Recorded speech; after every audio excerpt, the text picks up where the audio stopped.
오늘 우리가 함께 묵상할 말씀은 시편 131편 1절에서 3절까지의 말씀입니다. 시편 131편 1절에서 3절까지의 말씀 함께 읽고 오늘 우리에게 주시는 하나님의 은혜를 함께 나누도록 하겠습니다. 주님, 이제 내가 교만한 마음을 버렸습니다. 오만한 길에서 돌아섰습니다. 너무 큰 것을 가지려고 나서지 않으며 분에 넘치는 놀라운 일을 이루려고도 하지 않습니다. 오히려 내 마음은 고요하고 평온합니다.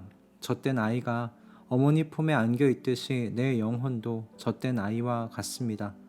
이스라엘아, 이제부터 영원히 오직 주님만을 의지하여라. 아멘. 오늘 말씀은 참 짧은 말씀이에요. 3절밖에 되지 않는 말씀인데요. 그래서 그런지 이 시편 131편이 그리 많은 관심을 받지 못했던 그런 시편 중에 하나라고 합니다. 어떤 주석가는 이 시편에는 그리 심오한 내용이 없다는 평가도 내렸다고 하는데요. 언뜻 보면 정말 그렇게 보이기도 합니다. 그러나 이 시편은요, 주님을 의지한다는 것이 무엇인지에 대한 중요한 내용을 담고 있는 시편이에요. 순례자로서 성도는 하나님을 의지하는 것에 대하여 이야기를 지금 자주 하고는 하는데, 그런데 정작 하나님을 의지한다는 것이 무엇인지를 명확하게 설명하라고 하면 우리가 잘 표현하지 못하는 것, 그것이 현재 우리들의 모습이 아닌가 그런 생각이 들었습니다. 시편 131편의 시인은 그런 의미에서요, 젖된 아이라는 표현을 통해서 하나님을 의지하는 삶이라는 것이 무엇인지 독자로 하여금 잘 이해할 수 있도록 지금 도와주고 있는데요. 2절에 나와 있는 이 젖된 아이는요, 두 가지 경우를 좀 생각해 볼 수 있는 표현이에요. 첫째는 3살쯤 해서 엄마의 젖을 더 이상은 필요로 하지 않는 아이, 그렇게 젖을 뗀 아이라는 그런 의미입니다. 그래서 이 나이 때에 이 젖을 뗀다는 의미는 엄마의 품 안에서 더 이상 울지 않는 아이라는 의미죠. 이제 더 이상 울지 않아도 엄마가 자신의 필요를 채워주는 존재라는 그런 관계가, 그런 신뢰가 형성이 된 거예요. 이제 아이가 엄마의 품을 찾는다는 건 뭐냐면 엄마의 품에 안기는 그 평온함, 그 안전함, 그리고 양육에 대한 그 확신을 가지고 엄마의 품을 찾는다는 거죠. 두 번째 의미는 무엇이냐면요, 엄마의 젖을요, 이게 만족하게 먹고 나서 젖을 뗀 아이라는 그런 표현입니다. 그런 의미입니다.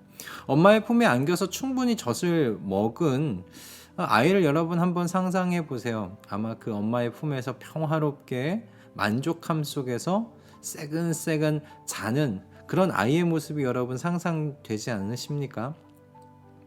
이렇게 젖된 아이라는 여러분 이 표현은요, 두 가지의 경우로 해석될 수 있는데, 그런데 이 두 경우 모두가 의미하는 바가 똑같아요. 하나님의 품 안에서 이 평온과 고요함 그리고 안전함을 찾을 수 있다라는 그런 의미죠. 그리고 그것이 바로 하나님을 의지한다라는 의미라는 겁니다. 하나님을 의지한다는 말은 하나님을 신뢰한다는 말과 같은 말이에요. 하나님의 품에 있을 때 평온과 안전함을 얻을 수 있다는 그 신뢰, 그것 때문에 하나님의 품 안으로 지금 파고 들어간다라는 것 아니겠습니까? 사람들은 누구나 마음의 평온, 평화, 그리고 안전에 대한 확신을 얻기를 원하죠. 그래서 자신에게 평안과 평온함 그리고 안전에 대한 확신을 줄 수 있는 것들을 찾아다닌다고 생각해요. 그리고 대부분은 그런 것들을 자신의 어떤 성취와 재물의 소유에서 가질 수 있다고 생각하는 것 같고요. 오늘 본문의 1절은 영혼의 평온과 이 안전에 대한 확신을 스스로 채울 수 있다고 생각하는 그런 사람들의 활동이 무엇인지를 보여주고 있는 말씀이라고 우리가 볼 수 있겠어요. 스스로 이와 같은 것을 채울 수 있다고 생각하는 그 마음의 태도가요, 교만함과 오만함으로 지금 표현되고 있어요. 그래서 이런 사람들은 큰 것을 이루려고 하고요, 소유하려고 하죠. 많은 것들을 소유하면 할수록 그런 것들로 인하여 자신의 이 영혼의 평화와 평온함 그리고 안전을 담보받을 수 있다, 지켜질 수 있다, 그렇게 신뢰하는 거예요. 그런데 바로 크고 이 놀라운 일들을 이룸으로 인하여 갖게 되는 소유가요, 사람의 안전함 그리고 마음의 평온과 이 고요함을 가져다 줄 수 있을까?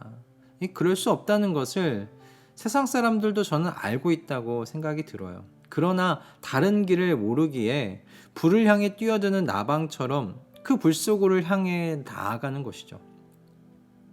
시인이 표현한 것과 같이 너무 큰 것을 가지려는 것, 분에 넘치는 놀라운 일을 이루려고 하는 여러분, 그 모든 건요, 결국 사람을 경쟁과 갈등 속으로 몰아넣을 수밖에 없지 않겠습니까?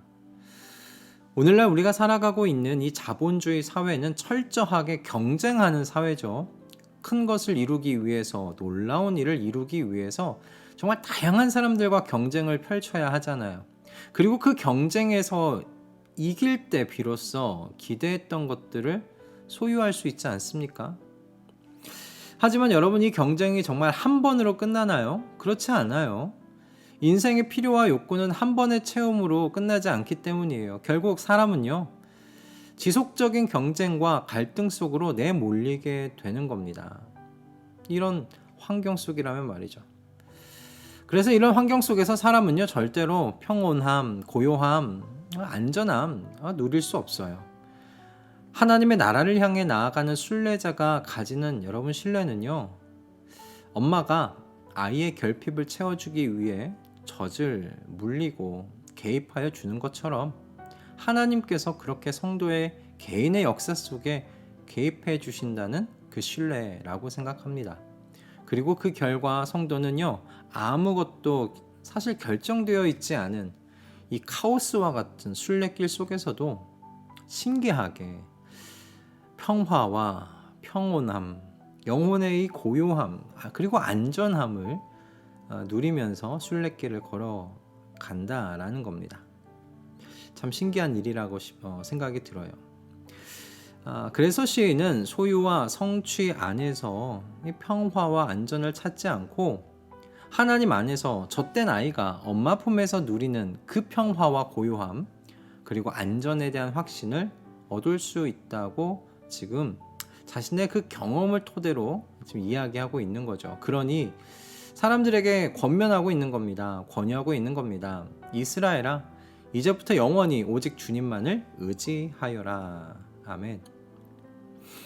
오늘 우리는 또 하루를 살아갈 겁니다. 각자의 삶의 자리에서 일하며 살아가겠지요.